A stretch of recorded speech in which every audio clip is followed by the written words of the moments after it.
صبت علي مصائب لو أنها صبت على الأيام صرنا لياليا.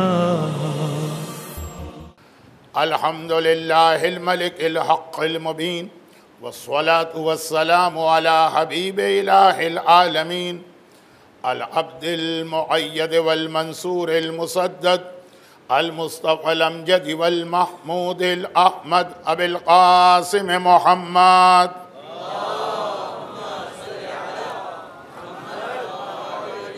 وآله الطيبين الطاهرين المعصومين، سيما على بقية الله في الأراضين وحجته على العالمين، عجل اللهم له الفرج ولعنة الله على أعدائهم أجمعين.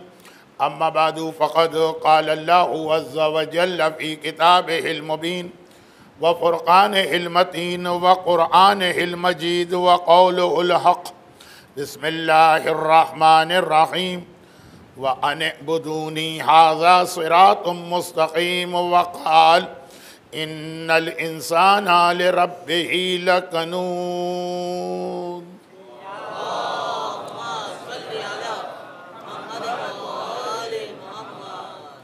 کل یعنی آنے والا کل، ٹمورو.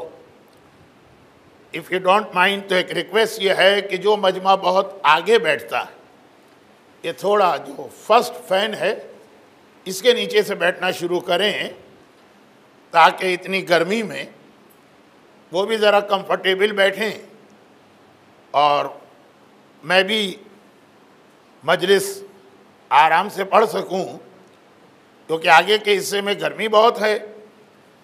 آپ حضرات بہت زیادہ بے چین ہو جاتے ہیں. وہ آپ کی محبت ہے امام حسین سے کہ آپ بیٹھ کے مجلس سن رہے ہیں، لیکن جو نیچرل چیزیں ہیں وہ تو نظر آتی ہیں، تو اس کی وجہ سے میرے لیے بھی مجلس پڑھنا ذرا سا مشکل ہو جاتا.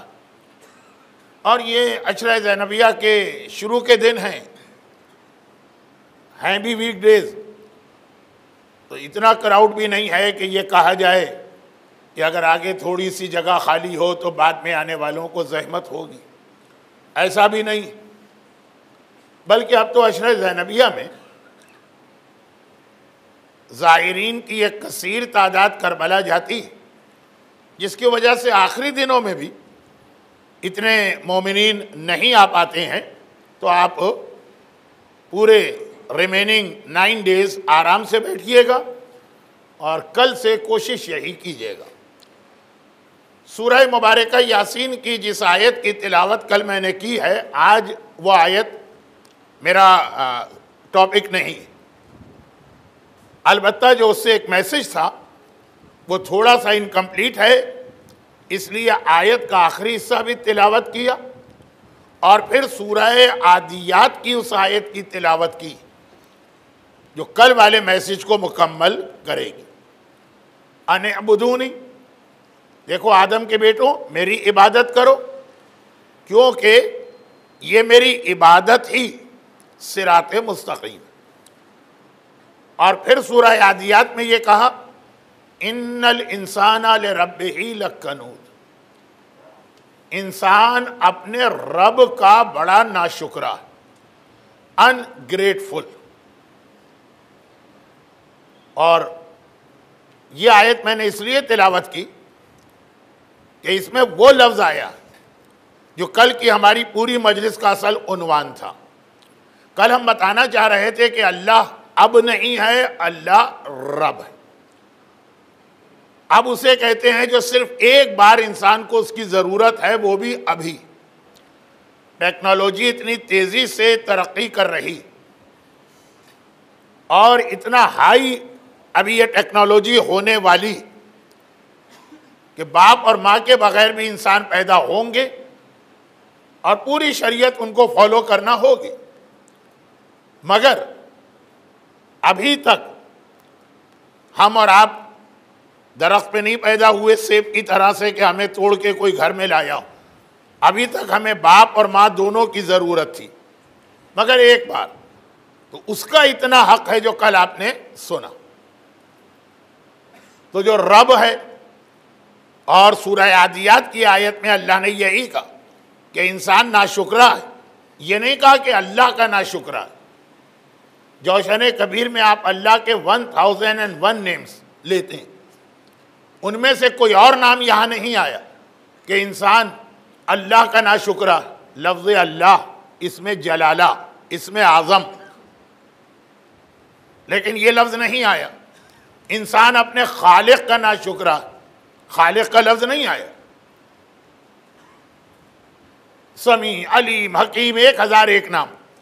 رب کا لفظ آیا، رب، کہ جو ہر سیکنڈ بھی میں محاورے میں کہہ رہا ہوں، ورنہ تو اب مائکرو سیکنڈ اور اس سے بھی چھوٹی چیز ہے، جو ہر لمحے تمہیں نعمتیں دے رہا ہے، تم اس کا بھی ناشکرا پن کر رہے.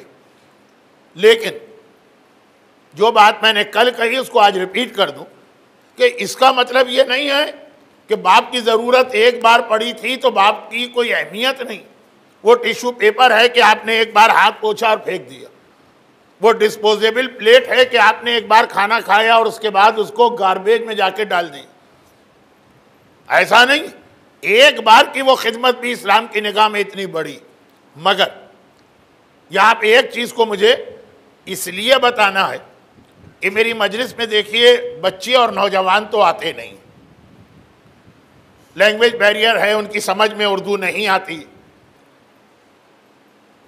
تو جو لوگ مڈل ایج یا بزرگ ہیں وہ یہ خیال نہ کریں کہ یہ جو کہا گیا کہ باپ کی اتنی اہمیت کہ کل تو میں نے زیارت کے حوالے سے واقعات پڑھے تھے، تو یہ تو نوجوانوں کے لیے ہے، بلکہ ہمارے لیے تو یہ بہت اچھا ٹاپک ہے کہ بچے سنیں اور ہماری خدمت کریں. ہمارا تو باپ بھی مر چکا ہے، پتہ نہیں 50 سال ہوئے کہ 60 سال. ہماری تو ماں بھی مر گئی ہے، 20 سال ہوئے کہ 30 سال. ہم تو اس مسئلے سے آزاد ہو گئے.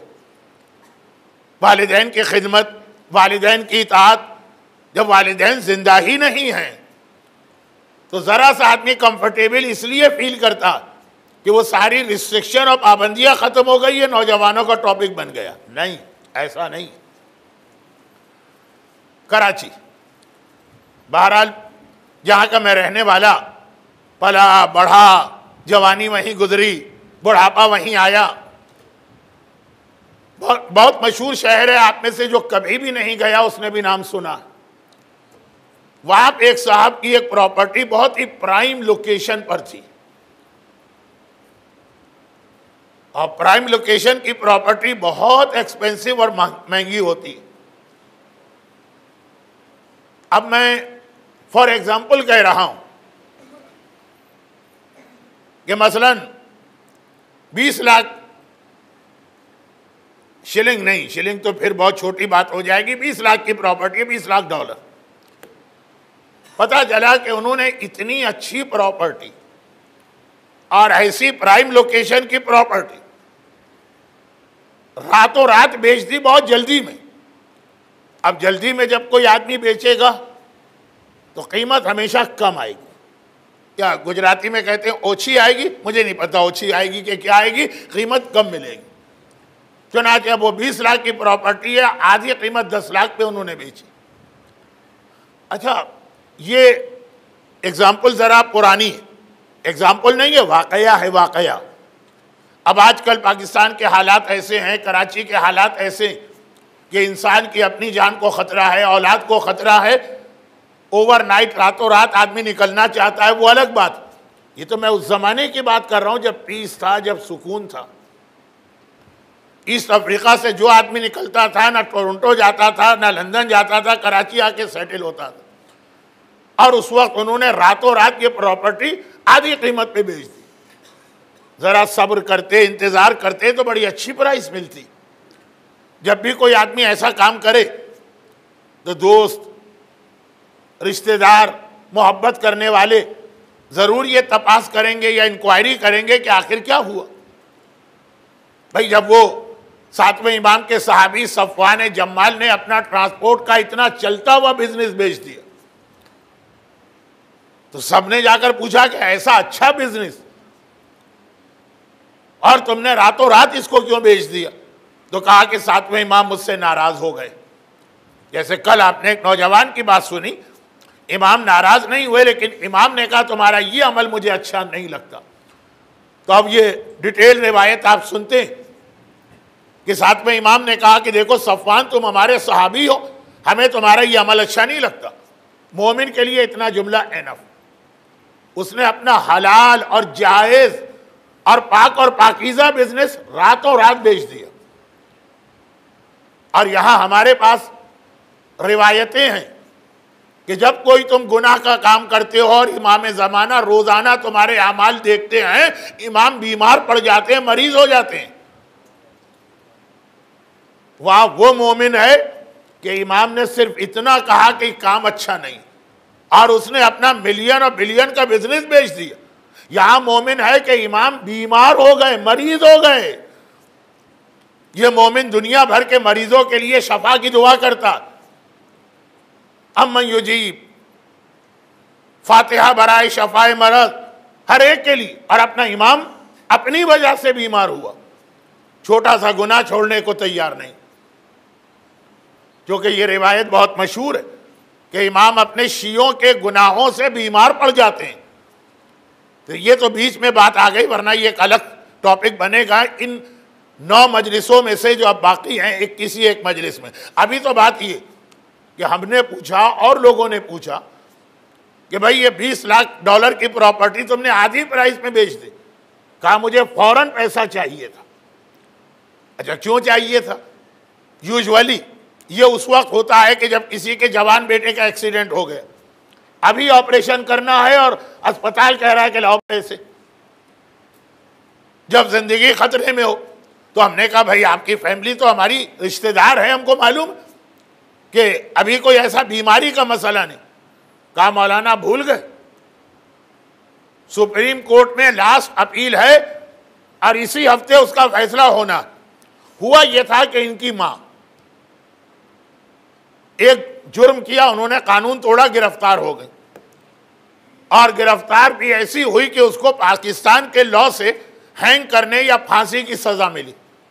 اب ایک پروسیس ہوتا ہے نا کہ پہلے لوور کورٹ ہوتا ہے، پھر ہائی کورٹ ہوتا ہے، پھر سپریم کورٹ ہوتا ہے. دنیا میں ہر جگہ نام الگ ہوں گے، آخری سٹیج پر ہے. اور جتنے بھی اس سے پہلے اپیل کے فورم تھے سب جگہ وہ پھانسی کی سزا باقی رہی. اب یہ لاسٹ.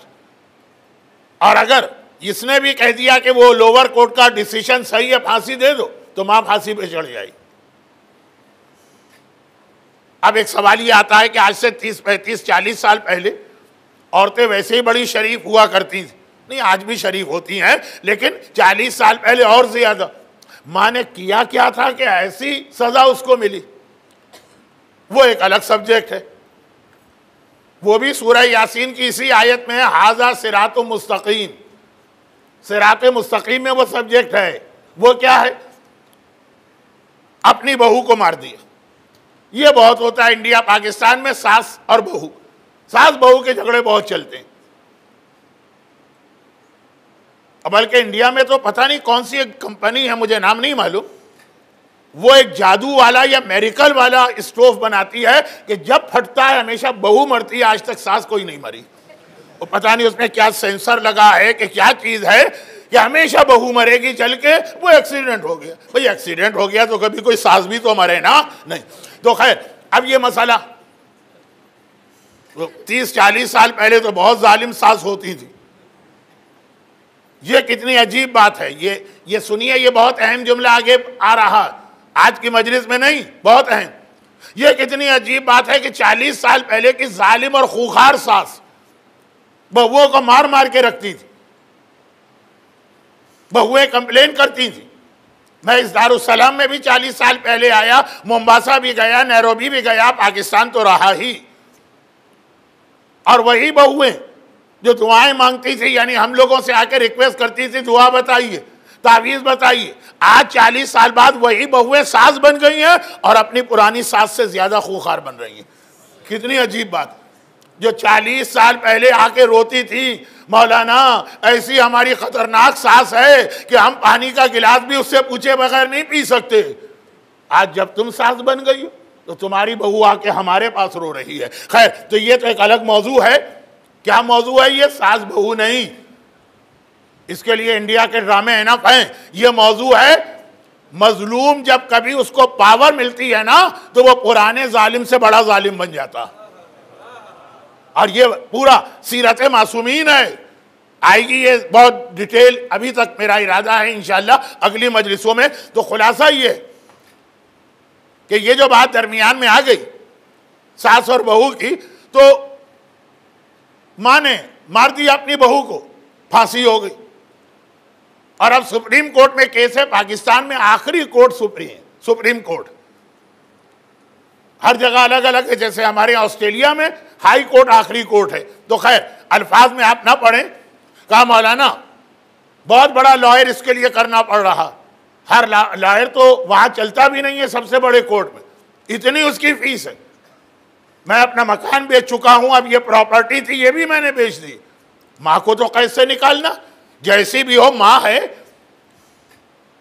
یہ خیال اب یہ مڈل ایج اور ان بوڑھے لوگوں سے ہے جن کی ماں اور باپ دنیا سے جا چکے ہیں. یہ خیال خالی دنیا کے لیے کیوں ہے کہ آج اگر کسی کی ماں گرفتار ہو جائے، چھوٹے جرم میں ہو یا بہت بڑا جرم، وہ پیسے بھی خرچ کرے گا، وہ اپنے تعلقات بھی استعمال کرے گا، وہ دعائیں بھی کرے گا، وہ دوڑ دھوپ اور کوشش بھی کرے گا کسی طرح جیل سے نکل کے آ جائے، چاہے چھوٹا جرم ہو چاہے بڑا. اور گناہگار باپ یا گناہگار ماں اگر قبر کی جیل میں گیا، قبر بھی تو ایک جیل ہے نا. مرنے کے بعد انسان، دیکھیے ہم کسی اور کے بارے میں نہیں کہہ سکتے ہر مومن کو اچھا سمجھو، لیکن جو ہمارے اپنے گھر میں رہ رہا، بیوی شوہر کو، شوہر بیوی کو اچھی طرح جانتی، وہاں پہ کیا اچھا خیال کیا جائے. پتا ہے کہ یہ کمبخت صبح کو سوتا رہتا اور فجر کی نماز قضا کر دیتا. معلوم ہے کہ یہ بیوی برتھ ڈے کی پارٹی کے اندر بے حجاب چلی جاتی. بھئی باقی ہر ایک کے بارے میں حکم ہے، جس مومن کے بارے میں نہیں جانتے اچھا سمجھو. لیکن جو گھر والا ہے، تو ماں کے بارے میں تو پتا ہے کہ وہ نمازیں مثلا قضا کرتی یا غیبتیں کرتی یا مثلا بہو پہ ظلم کیا تھا. باپ کے بارے میں پتا، تو ہم چاہے دوسروں کے سامنے ہم بہت تعریف کریں، گھر کی حالت پتا ہے. وہ اب قبر میں گیا تو وہاں اس کو کیا گلاب جامن اور لڈو مل رہے ہوں گے کہ سانپ اور کوڑے اور عذاب خدا رہا ہوگا. اللہ کی رحمت بہت بڑی. ہو سکتا ہے معاف کر دیا ہو، لیکن ہو سکتا ہے اللہ کی جیل میں ہو. دنیا کی جیل میں اگر ماں چلی گئی، دنیا کی جیل میں اگر باپ چلا گیا، تو ہر بیٹا اور بیٹی تڑپتا ہے، اور کچھ نہ صحیح تو اپنی عزت بچانے کے لیے پیسہ بھی خرچ کرنے کو تیار ہوتا ہے. وہاں آ کے نہیں پوچھتا ہے کہ مولانا شرعاً مجھ پر واجب ہے کہ میں اپنی ماں کو پھانسی کے پھندے سے رہا کرا کے لاؤں، یا $1 خرچ کرنا واجب نہیں. وہاں تو سب خرچ کرے گا. اور جو آخرت کی سزا، جو قبر کی جیل، وہاں جو ماں اور باپ اپنے گناہوں میں ہیں، تو وہاں ہزاروں مسئلے پوچھ لیے جاتے ہیں. اگر ذرا بھی احساس ہے والدین کے حق کا، تو بچوں سے یہ ایکسپیکٹ کریں کہ وہ آپ کی خدمت کریں، اور آپ خود اپنے ان والدین کی خدمت کریں جو قبر کے اندر آپ کا انتظار کر رہے ہیں. ان کا تو آپ کے علاوہ کوئی ہے ہی نہیں. قضا نمازیں ہیں تو وہ پڑھیے، جیسا کہ میں نے 2 دن پہلے پہلی مجلس میں عرض کیا تھا. یہ بڑے بیٹے پر واجب ہے، مگر پڑھنے کو ہر بیٹا، ہر بیٹی، بھائی بہن، بیوی، شوہر سب پڑھ سکتے ہیں. اور یہ مرنے والے کی بہت بڑی مدد ہوگی. اور بیان کرنے کی ضرورت نہیں ہے، لیکن احتیاطاً ایز اے پریکاشن. یہی مسئلہ روزے کا ہے. باپ کے خالی قضا نماز نہیں، باپ کے قضا روزے بھی بڑے بیٹے پر واجب. البتہ قضا روزے میں بھی آغا سیستانی نے ذرا سا الگ فتویٰ دیا دیگر مراجع سے، اور وہ یہ کہ باپ کے قضا روزے بڑے بیٹے پہ واجب جو مجبوری میں چھوٹے، خود رکھے، کسی کو پیسے دے کے رکھوائے، یا روزے رکھے ہی نہیں. ہر روزے کے بدلے میں 1 مد گندم، جو بیمار آدمی رمضان میں روزہ نہیں رکھتا تو 1 مد گندم دیتا 750 گرام، وہ بھی دے دے تو باپ کے قضا روزے معاف ہو جائیں گے. اتنا گندم دینے سے. یہ صرف آغا سیستانی کا فتویٰ ہے، ورنہ باقی مراجع آغا خوئی اور امام خمینی اور آغا خامنائی اور آغا محسن حکیم وہ کہتے تھے کہ نہیں، روزے کا مسئلہ نماز کی طرح یا خود پڑھو یا اجرت دے کے پڑھواؤ. خیر یہ بیچ میں آ گئی بات. لیکن باپ جیل میں چلا گیا اور ماں جیل میں چلی گئی تو جتنی کوشش کرتے ہیں اس کی آدھی کوشش 1/4 کوشش کیجئے کہ اگر وہ قبر کی جیل کے اندر ہیں تو ان کو رہا کرایا جائے. اور یہ بھی اب یعنی باپ کی ایک بہت بڑی خدمت ہے جو اولاد کے اوپر واجب نہ صحیح تو حق بن کے آ جاتی. اور یہاں پہ ایک چھوٹی سی بات اور عرض کر دوں، اگرچہ ذرا سا ٹاپک سے میں ہٹ گیا ذرا سا، لیکن ایک چھوٹی چھوٹی باتیں ایسی ہوتی ہیں کہ الگ سے اس پہ مجلس ہو نہیں سکتی، تو جہاں موقع ملتا. ہمارے یہاں 2 نمازیں ایسی، یہ وہی مرنے والے اور عذاب کے حوالے سے بات ہو رہی، 2 نمازیں ایسی کہ جس کے اندر آدھا مسئلہ ہم کو معلوم ہے، پورا نہیں معلوم. اب شاید معلوم ہو گیا ہو. وہ جو 2 نمازیں ہیں، ایک نماز وحشت قبر اور ایک نماز مغفرت والدین، یہ دونوں آدھی ہم کو معلوم ہے، پوری نہیں معلوم. کیا مطلب؟ نماز وحشت قبر 2 ہیں. ایک مرنے والے کے دفن کے بعد پہلی رات پڑھی جاتی ہے، وہ ہر ایک کو پتا ہے، الحمد اور آیت الکرسی، الحم اور 10 ٹائمز انا انزلنا.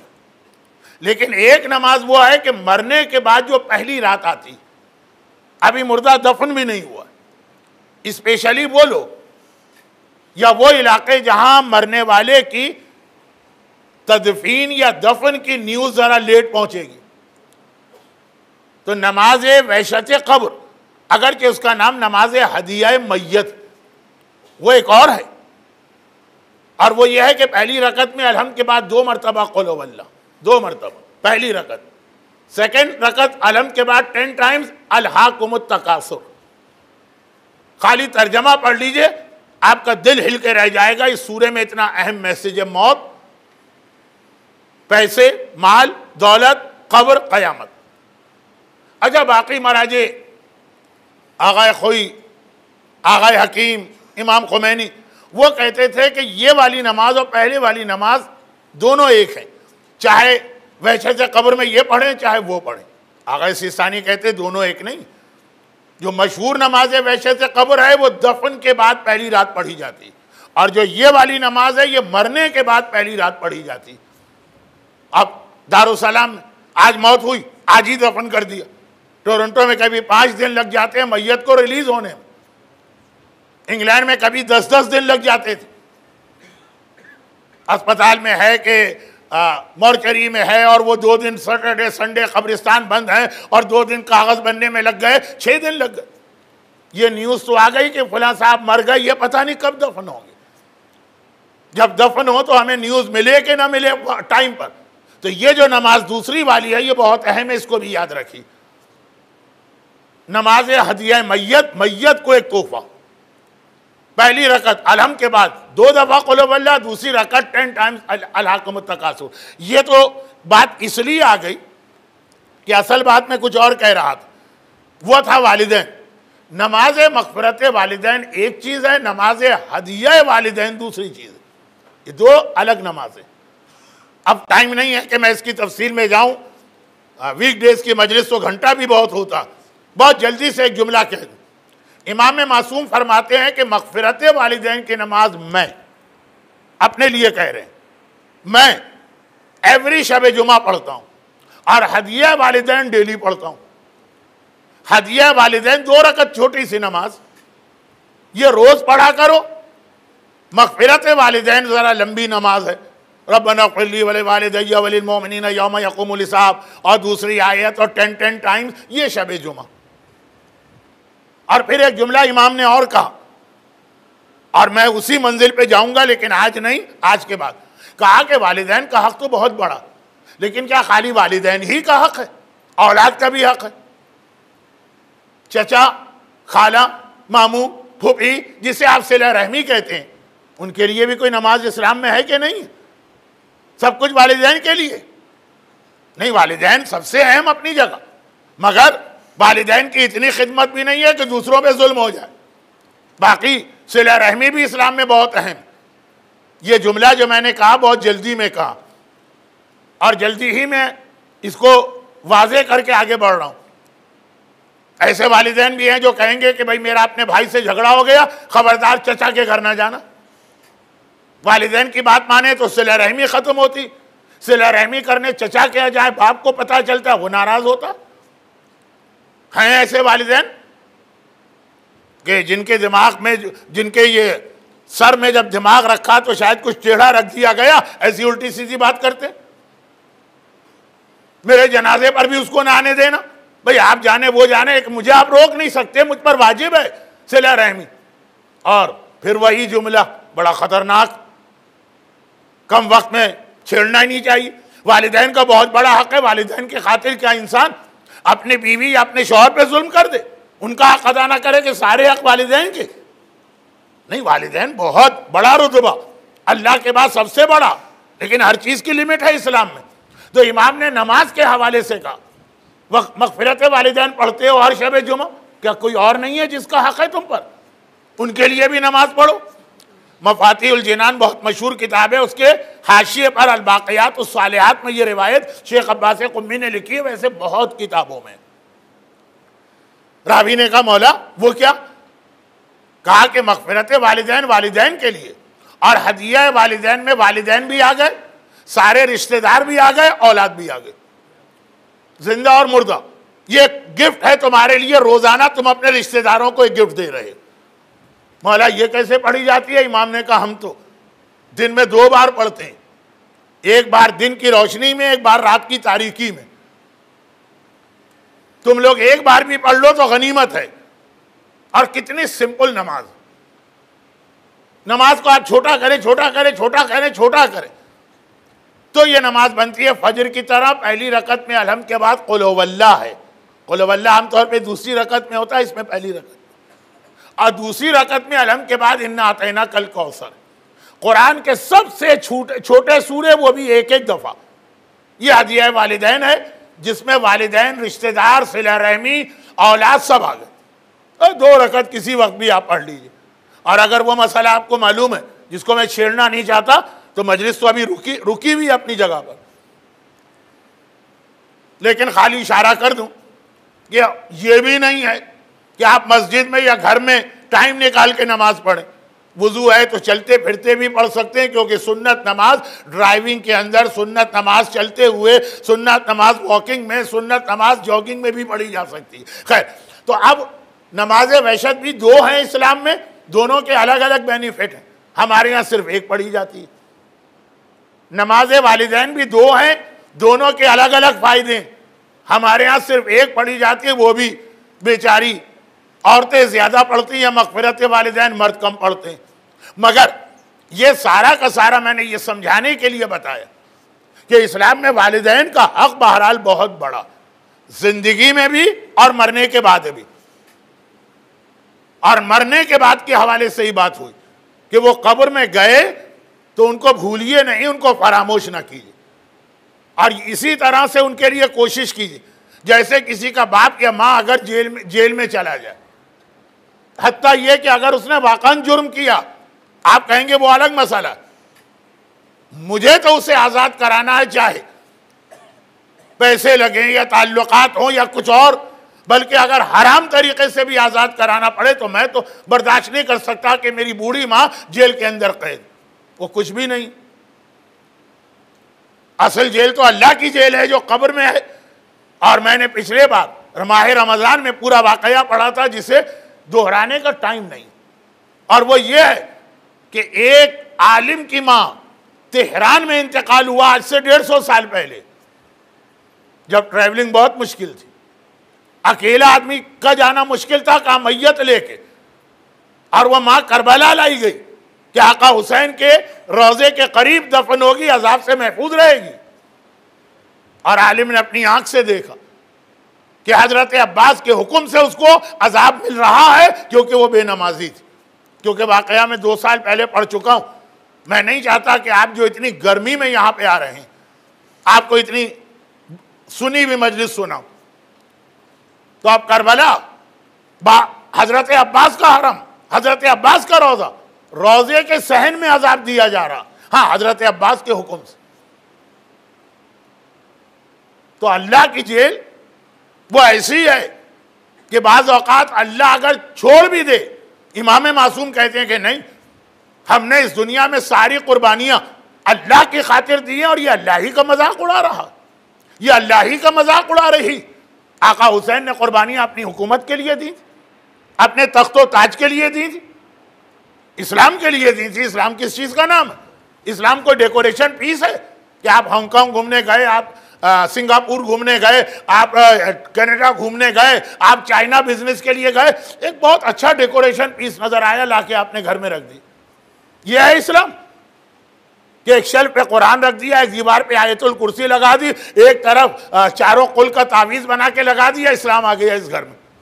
اسلام عمل کا مذہب ہے، عمل کا. تو اہل بیت اطہار اپنی ذات پہ ظلم برداشت کیا، لیکن اسلام اگر کوئی اسلام کو نقصان پہنچا رہا ہے اہل بیت برداشت نہیں کریں گے. اپنا ہو کے غیر، اللہ کے سامنے اہل بیت اپنے کی بھی پرواہ نہیں کرتے. تو خیال کرنا ہے کہ یہ حقوق باقی رہتے ہیں. اور یہاں پر دیکھیں اب اتنی ساری باتیں مسائل کی ہو گئیں، تو دو چھوٹے سے مسئلے اور بتا کے شاید آج کی مجلس اسی پہ ختم ہو جائے. ختم کرنا نہیں لیکن ہو جائے کہ اب لوگ کربلا کی تیاری کر رہے ہیں. یقیناً کربلا آپ کے گناہوں کو معاف کراتا. کربلا سے آپ بہت نیٹ اور کلین بن کے واپس آئیں گے جو جا رہے ہیں، اور جو نہیں جا رہے ان کو یہاں بھی کربلا کا فائدہ مل سکتا ہے. 3-4 واقعات ہیں کل سے شروع ہوں گے. جو جانے والے ہیں کل سے جانا شروع ہو جائیں گے تو شاید وہ کل کی مجلس میں آئے بھی نہیں. اگر کل فلائٹ ہے اور اگر پرسوں ہے تو کل تیاری کر رہے ہوں گے، تو پہلے ان سے بات ہو جائے جو کربلا جائیں گے.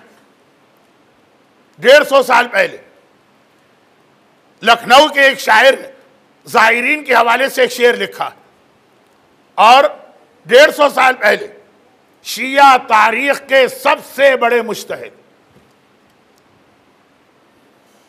بہت بڑا جملہ میں نے کہا، شیعہ تاریخ کے سب سے بڑے مجتہد شیخ مرتضی انصاری نے یہی جملہ زیارت کے حوالے سے اپنی مشہور کتاب میں لکھا.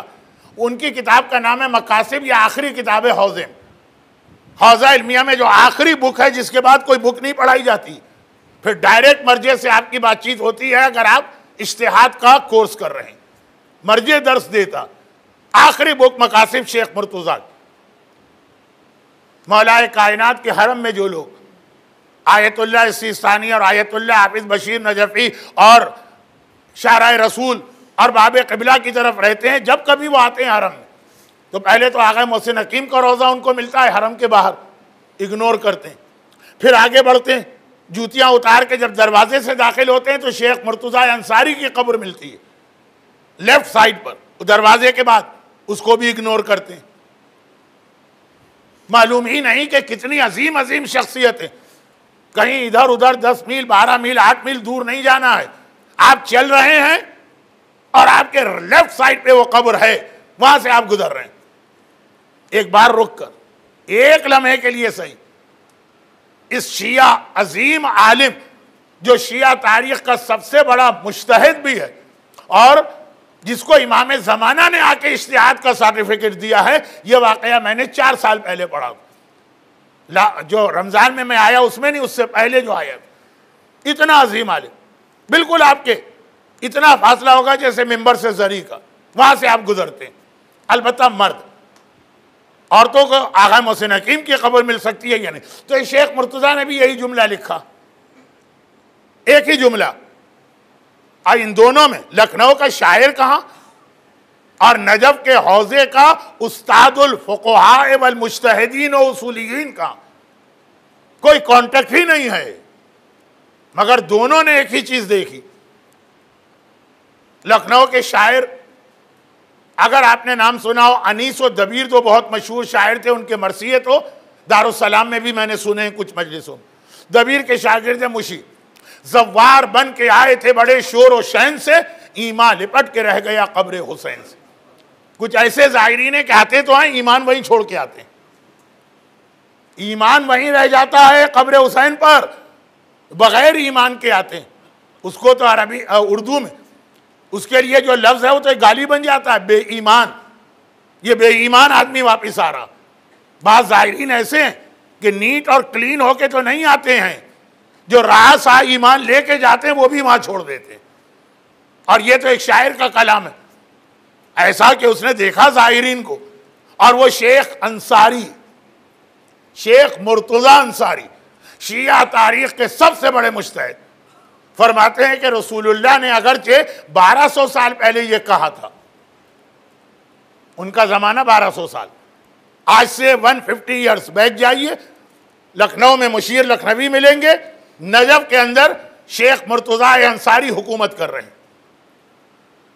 وہ کہتے ہیں اپنی اس کتاب مقاصد میں لکھ رہے ہیں کہ رسول اللہ نے تو 1200 سال پہلے حاجیوں کے لیے کہا تھا کہ آخری زمانے میں حاجی حج کے لیے تو نہیں جائیں گے، پیسے والے انٹرٹینمنٹ کے لیے جائیں گے، مڈل کلاس کے لوگ تجارت کے لیے جائیں گے، غریب لوگ دکھاوے کے لیے جائیں گے. بہت مشہور حدیث، بہت پڑھی جاتی ہے آج کل. کہا لیکن میں اپنی آنکھوں سے دیکھ رہا ہوں، نجف حوضہ مرجع وہیں بیٹھا ہے. آج آغا سیستانی کو نجف میں 55 ایئرس ہو چکے ہیں، 1960 میں آئے تھے، 2015. آغا خوئی نجف میں 80 سال گزارے. تو اب یہ سارے مراجع اپنی آنکھ سے زائرین کو بھی دیکھتے ہیں. کہا کہ آج تو میں دیکھ رہا ہوں کہ حج کرنے والے 3 قسم کے ہیں کہ نہیں، زیارت کرنے والے یہی 3 قسم کے. پیسے والے زیارت پر بھی انٹرٹینمنٹ کے لیے آتے ہیں، مڈل کلاس کے لوگ زیارت پر بھی تجارت کے لیے آتے ہیں، غریب لوگ زیارت پر بھی دکھاوے کے لیے آتے ہیں. الا ما شذ و ندر. ہاں کچھ لوگ ہیں جو زیارت پر زیارت کے لیے جاتے ہیں، آقا حسین کو راضی کرنا. تو ظاہر کے لیے بہت اہم یہ پیغام ہے کہ جب زیادہ زیارت پر جاؤ گے تو زیارت ایک کھیل، ایک تماشا، ایک میلہ نہ بننے پائے. کیا وجہ؟ وائے. ہمارے بچے وائے کہتے ہیں تو میں ڈانٹ دیتا ہوں، اور میں خود ہر مجلس میں ایک وائے کر رہا ہوں، بہت امپورٹنٹ وائے. کیا وجہ؟ کہ لاسٹ 3 ایئرس سے آیت اللہ سیستانی کا جو میسج 40 کے زائرین کے نام آتا، یہ میسج تو جب سے صدام ختم ہوا اس وقت سے آتا، لیکن لاسٹ 3 میسج آپ دیکھیے جو 40 کے لیے زائرین جاتے ہیں تو مرجع وقت ایک میسج ان کو دیتے ہیں. وہ پچھلے 3 سال کے میسج دیکھیں. اب بہت کھل کے تو نہیں کہہ سکتے، داعش اور دشمنان اہل بیت تو ویسے ہی زیارت کے دشمن ہیں، مرجع کی ورڈنگ کو بھی مس یوز کریں گے. لیکن کیا اس کے اندر یہ نہیں لکھا کہ اب جو زیارت کرنے والے ہیں نمازیں قضا کر رہے ہیں، عورتیں بے حجاب آ رہی ہیں. اب زری کے اندر تو روک دیا جاتا ہے آپ کو جانے سے، عورتوں اور مردوں. زری کے باہر بھی تو کربلا ہے، اور ذرا سا میلے ٹھیلے کا ماحول بن رہا. لاسٹ ایئر کا میسج پڑھی آج بھی انٹرنیٹ پہ، ان کی اپنی ویب سائٹ پہ آپ کو انگلش میں بھی مل جائے گا. کیا انہوں نے دیکھا کہ زائرین سے بات کرنے کا انداز ذرا سا ان کو بدلنا پڑا کہ زیارت پہ بہت لوگ جا رہے ہیں، اور اللہ ان کی زیارتیں قبول کرے اور ہمیں اور آپ کو بھی ان زیارتوں کا بار بار موقع عطا کرے. لیکن بہت احتیاط کے ساتھ جانا. کربلا جا رہے ہیں، کربلا کا ایک ایک عمل باقی جگہ کے عمل سے 70,000 گنا زیادہ ثواب لے کے آتا. وہاں کی نماز، وہاں کی دعائے کمیل، وہاں کی زیارت، وہاں کسی مومن کی خدمت، اور ایک ایک گنا 70,000 گنا ثواب لے کے آتا. کربلا میں ظاہر یا کمرے میں ہونا چاہیے تاکہ آرام کرے اور طاقت آ جائے زری کی زیارت، یا حرم میں ہونا چاہیے. آج کل آپ کو ملے گا کہ جتنا ٹائم حرم میں گزارتے ہیں جتنا کمرے میں، اس سے زیادہ ہوٹل کی لابی میں بیٹھے ہوئے. غیبت زبان سے بھی ہو رہی، عمل سے بھی ہو رہی. عمل کی غیبت کے نام ہے email, text messages, messaging, internet chatting, WhatsApp. اس میں کیا ہے سوائے غیبت کے؟ اور ہے کیا اس کے اندر؟ ایک 1% کوئی اچھی بات ہوگی. 1 1-8% اچھی بات سے حرام حلال نہیں ہوتا، ورنہ پہلے شراب کو حلال کیجئے۔ قرآن نے کہا نا کہ یہ دونوں چیزیں جوا اور شراب حرام بھی ہے، وَفِيهَا مَنَافِعُ لِلنَّاسِ، فائدہ بھی ہے، وَإِثْمُهُمَا أَكْبَرُ مِن نَّفْعِهِمَا، گناہ بڑا ہے فائدہ کم ہے۔ تو اوچھے فائدے کی خاطر گناہ کبھی حلال نہیں ہوتا۔ آپ جا کے دیکھیے گا زائرین کے جس ہوٹل میں آپ جائیں گے، 1-2 کو چھوڑ کر، کمرے کا آرام سمجھ میں آتا ہے، جس میں طاقت آئے گی تو عبادت کریں گے۔ حرم میں تو بیٹھنا ہی اصل مقصد، مگر یہ ہوٹل کی لابی کس کام کے لیے؟ وہاں پہ کیا ہو رہا؟ چلے وہاں بیٹھ کر بھی دین کی بات ہو تو الگ مسئلہ۔ ایون اب میں بہت خطرناک منزل میں جا رہا ہوں، کیونکہ یہ تو میرا موضوع ہے، یہ تو بنے گا موضوع۔ ایون نجف کے ہوٹل کی لابی میں زیادہ تر مرجے کی غیبت ہوتی ہے۔ لوگ ملاقات کر کے آئے ہوتے ہیں، کچھ دیکھا ہوتا ہے، اپنے اندازے سے خود ہی اس کا ایک نتیجہ نکال لیتے ہیں۔ ملاقات کا ٹائم نہیں ملا ہوتا ہے اسی بات کے اوپر، ان کو ملا اور ہمیں نہ ملا۔ وہ ڈالر ایریا سے آئے، ہم شلنگ کے علاقے سے آئے، بیچارے غریب۔ پاکستان انڈیا کے لوگ تو روپیہ اور بھی زیادہ کمزور۔ نجف حوزہ علمیہ، میں وہ کمپلین تو کر ہی نہیں رہا ہوں جو میں نے شروع میں کر دی، کل بھی کی، کہ کتنے بڑے بڑے ہمارے مراجع کی قبریں آپ کے راستے میں۔ ایک آغا خوئی کی قبر پہ میں نے کچھ لوگوں کو جاتے دیکھا۔ امام خمینی کے بیٹے مصطفیٰ خمینی کی قبر پہ تو اپنے یہاں کے اتنے لوگ بھی نہیں جاتے، اور قدم قدم پہ مراجع۔ تو خلاصہ یہ کہ زیارت ایک ایسی عبادت ہے جو آپ کو نیٹ اور کلین کرے گی، بشرط یہ کہ اس طریقے سے کی جائے جو معصوم نے طریقہ بتایا۔ اور اس کی پہلی شرط یہ ہے کہ کوئی فعل حرام اور گناہ زیارت کے درمیان نہیں ہونا چاہیے۔ دیکھیں جب ذریعے میں مرد عورتیں ساتھ جاتے تھے تو 8ویں امام کا بہت مشہور واقعہ کہ زائر زیارت کے لیے گیا اور اس کے گھر والوں نے اسے گھر میں دیکھا، اپنے گھر میں خواب میں دیکھا کہ وہ 8ویں امام کی زری کے پاس پہنچ کر امام کے سینے میں نیزے مار رہا۔ امام کے سامنے گیا، نیزہ مارا، امام گرے، سنبھلے، یہ امام کے رائٹ سائڈ پہ گیا، نیزہ مارا، امام گرے، امام سنبھلے، بیک پہ گیا، زری کا طواف، نیزہ مارا، امام گرے، سنبھلے، یہ لیفٹ پہ آیا، نیزہ مارا، امام گرے، سنبھلے، پھر سامنے آیا۔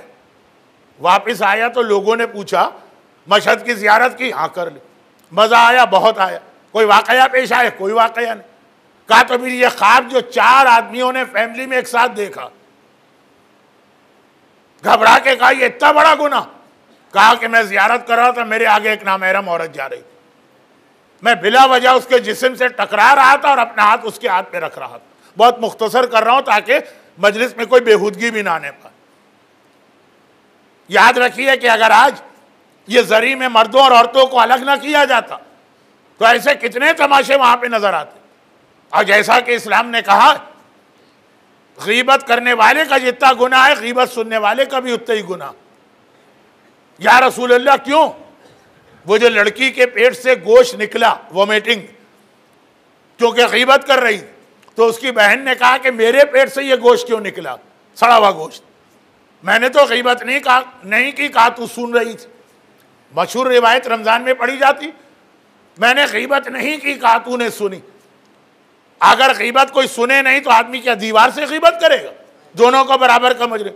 عورت اگر مکمل حجاب میں ہو تو یقیناً بہت سے مرد گناہ سے بچ جائیں گے۔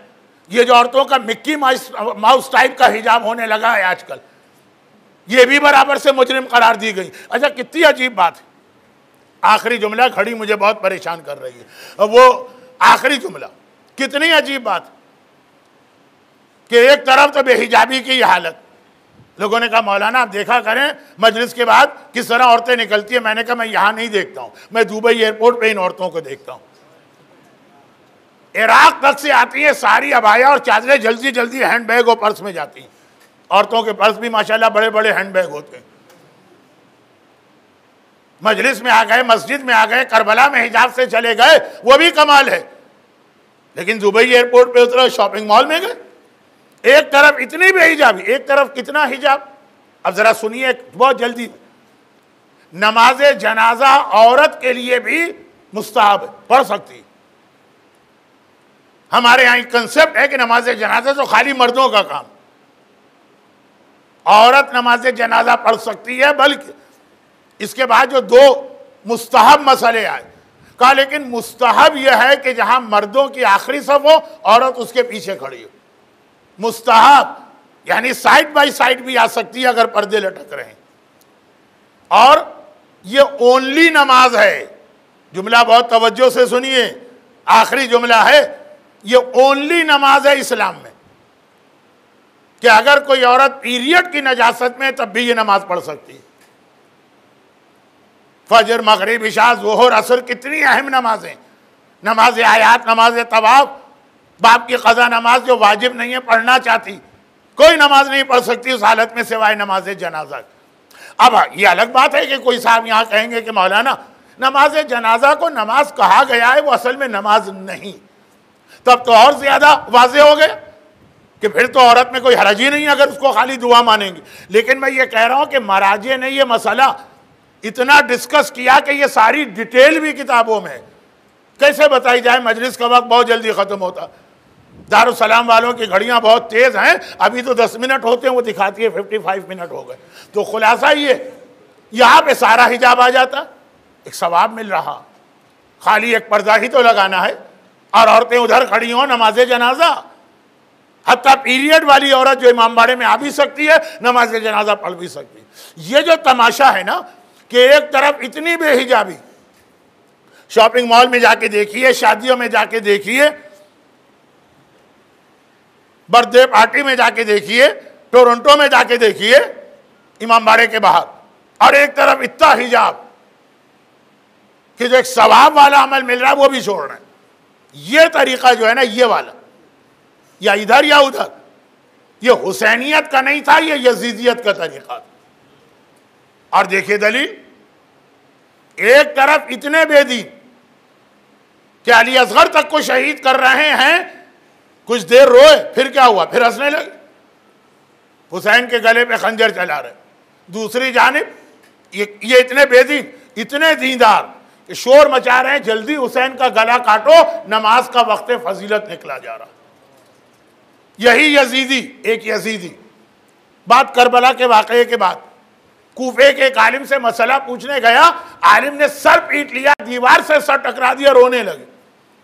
مسئلہ پوچھنے گیا کہ میں نے نماز پڑھ لی، نماز کے بعد دیکھا میرے کرتے پر مچھر کا خون لگا ہوا. نماز میں خون گرچہ تھوڑا سا معاف بھی ہے لیکن اس کی بات کر رہا ہوں، مچھر کا خون، میری نماز ہوئی کہ نہیں ہوئی؟ مسئلہ جواب دے دو اے عالم، ہاں یا نہ. سر دیوار سے ٹکرا دیا. آج کے لیے سوری، کیونکہ آج زائرین سے میری آخری مجلس تھی، 2 منٹ اوپر ہو گئے، کل سے انشاءاللہ میں ٹائم میں رہوں گا. تو سر کیوں ٹکرا دیا دیوار؟ کہا اے دشمن خدا، مچھر کے خون کا اتنا خیال ہے اور رسول کے بیٹے کا خون بہا دیا، اس کے بارے میں کبھی پلٹ کے نہ پوچھا.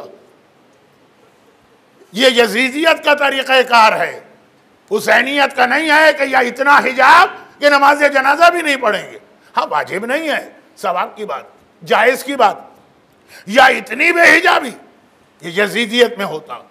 حسینیت میں تو اتنا سخت حجاب ہوتا کہ بعد واقعہ کربلا کسی نے آقا سجاد سے پوچھا، آقا عشرہ زینبیہ، جناب زینب کے بھی مصائب کبھی آئیں گے شام سے ہٹ کر بھی؟ ویسے تو میں سیریا ہی کے مصائب پڑھوں گا لیکن آج وقت نہیں. کسی نے پوچھا بعد واقعہ کربلا، آقا جب کربلا میں سب سے مشکل وقت شام غریبہ کا آیا تھا، بیویوں کے وارث مارے گئے ہیں، لاشیں زمین پہ پڑے ہوئے، خیموں میں آگ لگ چکی، بچے گھبرائے، سیدانیاں فریاد کرتی ہوئی، آگ جلتے ہوئے خیمے میں، ہر ایک پریشان ہے، مگر ایک بیوی ایسی تھی، اللہ رے صبر و استقامت، بچوں کو بھی وہی سنبھال رہی، سیدانیوں کو بھی وہی تسلی دے رہی، جلتے خیمے سے آپ کو بھی وہی اٹھا کے لائی، لٹے ہوئے گھر کو بھی وہی جمع کر رہی. مولا وہ کون بیوی تھی ایسے وقت میں اس طرح سے صبر کا مظاہرہ؟ سجاد نے سر جھکا کے کہا وہ میری پھوپھی ثانیہ زہرا زینب کبریٰ تھی. راوی نے کہا تو ایک سوال کا جواب اور دیجئے. میں تو نہیں تھا، جو تھے انہوں نے کہا اس وقت زینب کے سر پہ ایک سرخ رنگ کی چادر تھی. کیا کربلا کی شام غریبہ زینب کو کوئی سفید چادر نہیں ملی؟ سرخ رنگ کی چادر، لال رنگ، ریڈ کلر، وہ بھی شام غریبہ، 18 لاشوں کے درمیان. مولا کوئی اور چادر نہ تھی؟ آئے سجاد چیخ مار مار کے رونے لگا. تو نے سوال نہیں کیا، میرے سینے میں نیزہ مارا. میری پھوپھی کی چادر سفید تھی، لیکن جب اکبر کا لاشا خیمے میں آیا اور زینب ہائے اکبر بیٹا کہہ کے جوان کے لاشے پہ گری، تو جوان کے سینے سے نکلنے والے خون نے زینب کی سفید چادر کو سرخ کر دیا. خداوندہ اکبر و زینب کے ان مصائب کا واسطہ آج کی مجلس میں جو مومنین اور مومنات ہیں، ان کو، ان کے گھروں کو، ان کے گھر والوں کو دنیا اور آخرت کی ہر مصیبت و پریشانی سے محفوظ فرما. پروردگارہ، دنیا بھر میں جہاں جہاں صاحبان ایمان آج بھی محبت اہل بیت، ولایت علی اور عزائے حسین کی وجہ سے دشمنوں کا نشانہ بن رہے، چاہے وہ سیریا ہو، لبنان ہو، بحرین ہو، یمن ہو، سعودی عرب ہو، عراق ہو، پاکستان ہو یا کوئی اور جگہ، ان سارے ظالموں کو نیست و نابود فرما. اس گریے کا واسطہ جو ان مومنین اور مومنات نے کیا، ان کی ساری حاجتوں کو پورا فرما. خداوندہ، اس زینب کبریٰ کا واسطہ جس نے اکبر کا ماتم بھی چادر اتار کے نہیں کیا، اکبر کا ماتم بھی چادر پہن کے کیا، ہماری خواتین کو اپنے حجاب کی ہر جگہ اور ہر موقع پہ پابندی کی توفیق عطا فرما. ہمارے مرحومین کی مغفرت فرما، بیماروں کو شفائے کاملہ عطا فرما، جو روزگار کی پریشانی میں ہیں ان کے رزق حلال میں برکتیں عطا فرما، صاحبان اولاد کو اولاد کے ہر دکھ و صدمے سے محفوظ فرما. پروردگارہ، آج دبئی میں برادر محترم شبیر دائم اور مشتاق دائم صاحب کی والدہ کا انتقال ہوا، انہیں بھی اعلی علیین میں بلند درجات عطا فرما. اور خداوندہ، جو زائرین کربلا معلیٰ کی زیارت کے لیے جا رہے ہیں، انہیں خیر و عافیت کے ساتھ یہ سفر کرتے ہوئے اپنا سلام آقا حسین اور آقا عباس تک پہنچا کے خیریت سے واپس آنے کی توفیق عطا فرما. اور خود امام معصوم کی زیارت کے لیے اپنی آخری حجت وارث معصومین امام زمانہ کے ظہور میں تعجیل فرما. ماتم حسین.